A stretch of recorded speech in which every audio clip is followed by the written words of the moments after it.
Today's episode is brought to you by the Consultancy Growth Network. As you'll know, I'm a big believer in learning from people who've achieved the things that you want to. It's why I run this podcast, to share the stories of consulting leaders and how they've got to where they are today. So when I started talking to Mark Jansen and the team at Consultancy Growth Network, it was clear there was an obvious fit between Climate Consulting and their mission and what they are building with their network. But you're probably asking, what is the Consultancy Growth Network? The Consultancy Growth Network is the leading community of boutique consulting leaders. It brings together seasoned consulting growth experts who successfully scaled their own boutiques, with rapidly growing consulting founders looking to emulate their success. Now, you might be thinking, who are these growth experts? What do they actually know about consulting? And this is one of the most exciting things that personally I find about the network. The team at the Consultancy Growth Network have searched far and wide for some of the best boutique consulting leaders to help their members on their journeys, some of which I have previously interviewed for this podcast, such as Don Morehouse and Augusto Negrillo. But it's not just the insights from these people that you will benefit from. By joining, you get access to their jam-packed calendar of regular in-person and online events, their comprehensive growth hub of resources, and their active Slack community. Through all of these channels, you can learn, solve challenges, and achieve the goals you want for your firm. And now, if that wasn't enough reason to sign up, the Consultancy Growth Network is giving all listeners to this podcast a special sign-up offer.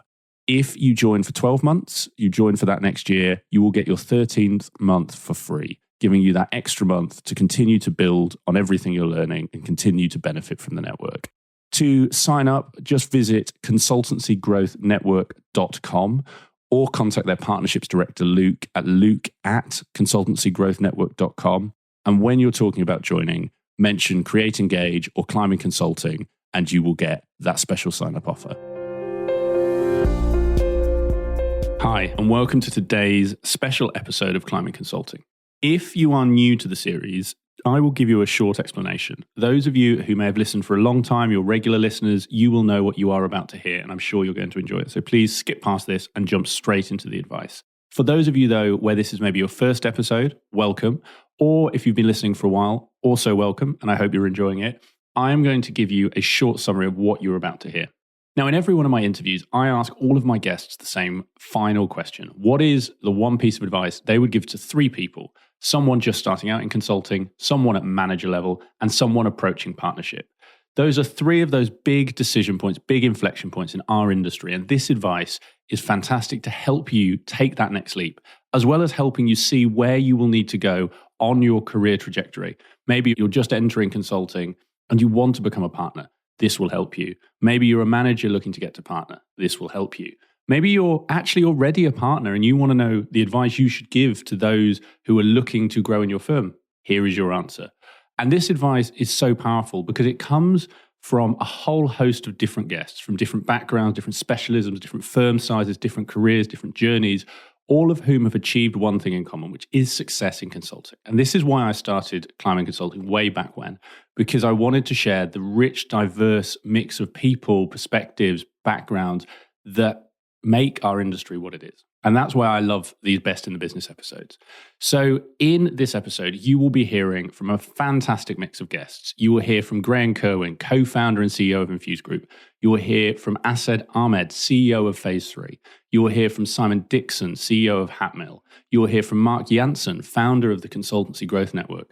You will hear from David Bailey, strategic M&A advisor. You will hear from Graham Freeman, co-founder of Freeman Clark.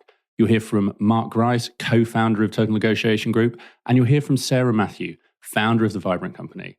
That is a fantastic list of guests. They all had amazing interviews, and I would encourage you to go back and listen.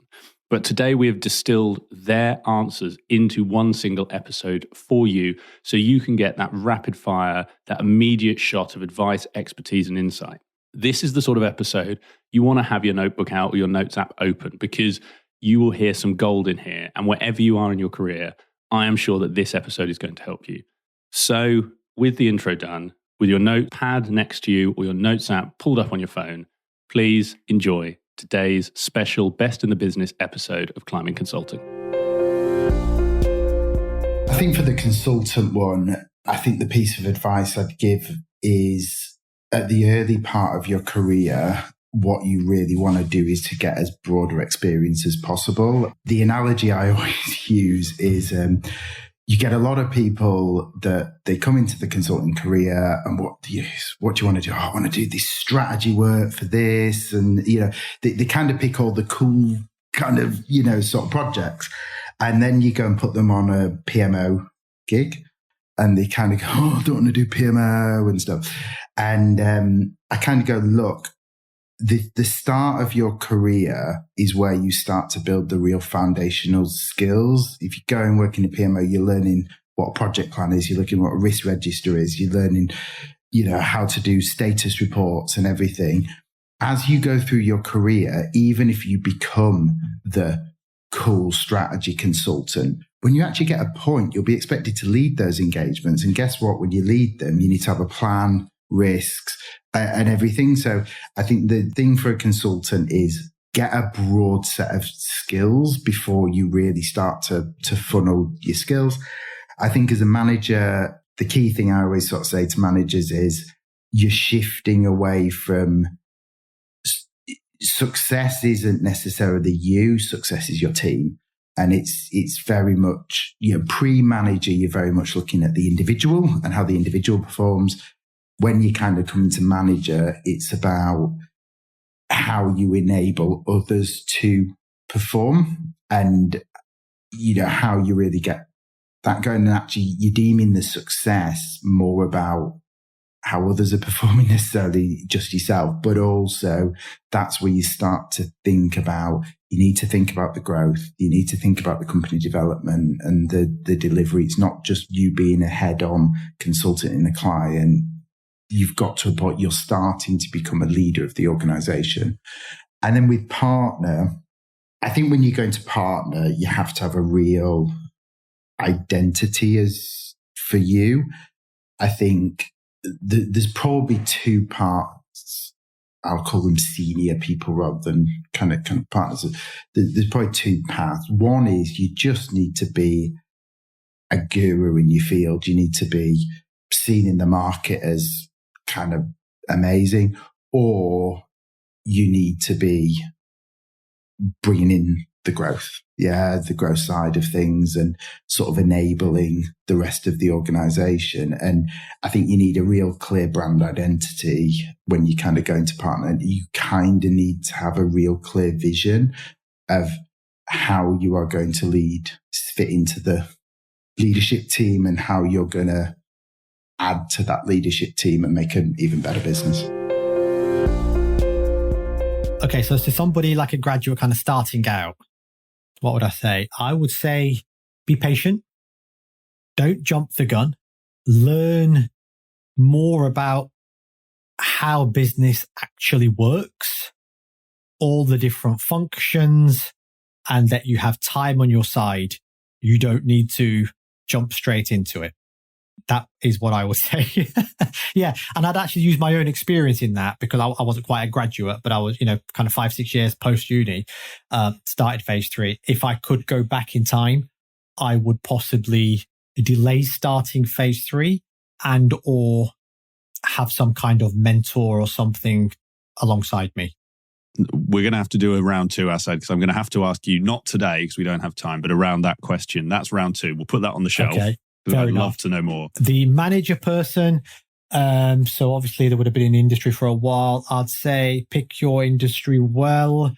The obvious choice is to go into what you know, leverage your contacts, just manage the risk a little bit. Again, it's not too similar to someone starting out. What's your reason for wanting to go into to stay in consulting or something like that? And then the partner person, I think if someone's at partner level, obviously they've already made it. Continue doing what you're doing. Maybe you're not an equity partner at this stage and you can possibly ask for equity. And if you want to set up your own, then, well, look, you'll know the industry extremely well. By that point, you all the know-how, all the clients, all the contacts, etc. So on paper, that leap becomes easier, doesn't it, to set up your own? But it's about why you want to set up your own. I think if you're at partner stage, perhaps it's easier to just have some equity and play it safe a little bit. I really hope you are enjoying today's episode of Climbing Consulting. If you want to get ahead, you want to move your consultancy, your career forward, and you want to learn even more, then I would definitely recommend checking out our brand new marketing-focused podcast, Brand and Deliver. In this series, we dive in to the best, the latest, the newest in consulting marketing and professional services marketing at large to help you get the edge in your firm. If you go to your podcast app, type in Brand and Deliver, it'll be there. Or go to our website to podcast and you can find it there and click your favorite episode. I hope you enjoy it. The one just starting out in their career, the key thing for me would be that they proactively seek feedback. They take the opportunity to shadow more senior people. They take ownership for developing themselves. That would be like top of the list for me. For the manager, I'd probably say, take your management role seriously. You know, there are human beings that, you know, now that you have some responsibility for and that you can support, shape, develop and grow. So, you know, just being a point of escalation because you're a better consultant is not the game. Really think about what you can bring to the table as a manager. What was the third? Was a partner, one approaching partner. So I think the key question I'd be asking myself if I was in their shoes would be, what kind of partner do I want to be? You know, how do I want to be known? How do I want to be remembered? Is there a particular niche that of expertise that I want to develop and be known for? Or do I want to build a really strong skill set in, you know, and be known for great client relationships, or figuring out why should clients buy from you? You know, what are you bringing to the table? Because as I'm sure many of your other guests have talked about, you know, that jump to partner is really about being able to bring in new work and win new clients. So yeah, for me, that would be about relationship development and understanding the psychology of sales. So I think the someone just starting out, join a firm where you'll get a variety of experience and you will get some fairly well structured training, because you've just come out of university, you think you know everything. Actually, it's just like, you know, you've got a degree, so your A-levels are now irrelevant, and your A-levels became irrelevant. You know, your O-levels were irrelevant when you got your A-levels. So actually, you've got your degree, it's going to become irrelevant pretty quickly in the main, sometimes specialist degrees and that sort of thing. But so no, you need to go back, you need to get your base training. So go get that and get a variety of experiences. That's I think for the starting out. Then when you're coming through to manager, what are you now? For 5 to 8 years experience, then you really ought to have worked out what is it that actually excites you about consulting. Is it managing teams of people to get an outcome for a client, in which case you'll go one sort of direction? Is it you love being a specialist in whatever it is, cybersecurity or something, and you want to become, you know, one of the people that writes the books in that topic? Is it that, you know, whatever it is, you should really be choosing a something so that you can start to do more of what you enjoy and become more expert at it. I think that's what I would say to that sort of 5 to 8 year experienced person. And that will then define your path, because if you're going to become a technical specialist in something, then you're more likely to carry on down a specialism and be known as a guru in a topic. But you probably won't be managing partner of a firm. Whereas if you're more around, I love the client journey, I love the stakeholder management, I love the management of people, you're more likely to end up as the managing partner of the firm. But you might, you know, but you won't have a technical specialism. You may not. So each to their own, really. And it's around that time that you really need to make that decision. And the third one was coming on to partner. Yeah, someone approaching partner. Yeah, I think there you're asking yourself, what do you want to be doing in life in 10, 15 years' time? Is it, you know, you're going to be joining the partner team because you've got, I don't know, Barclays Bank as a key account and you've grown it from nowhere? Then is it you want to be head of financial services? In which case, what does that mean? Is it you want to carry on down a general management route? In which case, what does that mean? I think the other thing about going into partnership is, are you going to buy your partnership, or are you expecting it to be given to you on a plate? And most of the time, you're buying your partnership, or may not be partnership, maybe a limited company, you're buying a shareholding. That's a big decision. So are you committing yourself to that direction of travel for the next 10 to 15 years? It's a very big decision, because if you are, then you are making a commitment, but you're also telling yourself that you're 7 days a week working, because let's not kid ourselves, this is not a 5-day-a-week job when you're moving up to partner level. You're 7 days a week. It's not 7 days a week all the time, but you're constantly on call. You're doing crazy hours. You're traveling around. Is the lifestyle that you want to have commensurate with that? Because it may be, in which case fine, or it may not be. And it would be an awful bore if you went down that route and then 15 years later, you look backwards and say, why did I do that? I've hated the last 15 years. I've worked crazy hours. I've been doing things I don't like doing. I've been working with people I don't enjoy spending time with. It's quite a big decision, embarking on that. Most people think that being selected to be a partner or to join the board or whatever is the critical thing. You must position yourself so you get selected. But actually, it's a two-way process. If you are enjoying today's episode, I would love to hear your thoughts. We thrive on feedback, and it would mean so much to me if you could take 10 seconds to go to your podcast app, leave us a review, and let me know how we are doing. Let me know what this podcast is doing for you. Let me know what you would like us to see, what guest you would like to hear from next. Your feedback helps us make this podcast better for you and for all of our other listeners. Thank you in advance. And now let's get back to the show. I think when you're starting out, my advice would be that you need to learn how to work. I don't think they teach you that at school. I think the assumption is that you'll pick that up, that if they teach you enough kind of French and biology, that you'll pick up how to work, but no one teaches you that. And you need to learn how to do it.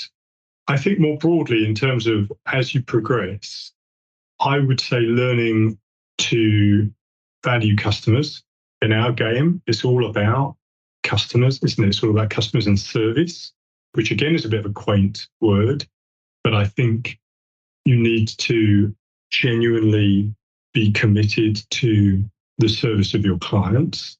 And I think the other thing I would say in terms of progressing a successful professional services business is you have to yourself personally, and you have to create an environment where there is the will to win. That whereas in normal, in kind of management, you can be a great manager, you can be a good manager, you can be a mediocre manager. But if you are trying to win business and come second 3 times on the trot, go and do something else. There is winning clients and there is not winning clients. And in our business, you have to be prepared to do what it takes to work as hard as you need to work and to create a team and an environment where people understand the critical importance of that. Otherwise, you win no clients and then you don't have a business. For somebody just starting their career, get as much hands-on, real-life, actual experience as possible. That's what's going to equip you going forward. Theory's really good. Actual experience is just brilliant. It will stand you in great stead. Say yes to everything. Do as much as you can. Don't be frightened. Just go and get actual hands-on experience. Second one, manager level. It's all about the people. That stage, it's people. Focus on the people, including yourself. Know people's strengths, know people's weaknesses, and help everybody develop. What are the clear development plans for the people around you, including yourself? So it's very much people focused for me, a manager. And then somebody approaching partner level, be clear on what you want to get out of your life at that stage. Do you want to keep learning? Do you want to keep growing? Is it around your life balance? Is it around financial security? Is it around adding strings to your bow? So at that stage, you kind of get into that partner level. What do you really want to get out of it? So you can set yourself even clearer goals for what you want from the next stage. Because that will help you determine, do you want to be working on your own, in a group, in a big global place? Do you want to focus on a particular, depends on what you want to get out of it. Today's episode is brought to you by Create Engage, the specialist digital marketing agency for the disruptive management consultancy. Now, for long-time listeners, you will probably already know who we are. You may have even heard one of our ads on a previous episode of this podcast. But for those of you who don't, here is a short introduction. At Create Engage, we help you create an effective marketing strategy for your consultancy, a strategy that will resonate with your target clients. And then we support you by delivering the campaigns you need to turn that strategy into a reality, helping you to build your brand, raise your profile with your prospective clients, and ultimately generate return on investment from your marketing activity. Now, I could tell you about many of the great clients that we work with and the results we've delivered for them. But instead, I'm going to do something much more powerful and something that I would recommend you do for your own marketing. I'm going to let our clients do the talking for us. If you are currently thinking about marketing for your consultancy, you're going to want to listen to this. Create Engage started the process for us. They managed it end to end. They came up with some really creative ideas and we were really happy with the work that they did, which meant that we could just focus on running the business. Not only did we start conversations with clients that we hadn't spoken to before, but also there was tangible return on investment by some work that we were given. They've helped right from the initial shaping of the idea through to helping us work out what our end goal was. They've supported us with the visual identity and our positioning of the brand. We've had an immediate expansion of our network and have initiated a raft of new conversations with owners, CEOs in target client organisations, and has led to us winning new projects already. One of the greatest compliments, I guess, is that one of our competitors even said that they really like what we're doing with marketing and they wish they could be doing something as good. So from our perspective, we couldn't recommend Create Engage any more than this. I would certainly recommend Create Engage if you're a consulting firm. They really understand consultancies and the sort of challenges we face. And I don't think you're going to get much better marketing anywhere else. So I wouldn't hesitate to recommend Create Engage. They did a really good job for us. So if you're looking for an agency that can help you achieve the results that our clients just described, then head to our website, createengage.co.uk, where you can find out more about how we support consulting firms like you. You can download our latest ebook and you can get in touch to talk about how we can help you take your consultancy to the next level through digital marketing. I hope you enjoyed today's episode of Climbing Consulting. If you have any guest recommendations, comments, ideas, thoughts on how I can make this show better for you, just drop me an email. It's nick@createengage.co.uk, and I really look forward to hearing from you.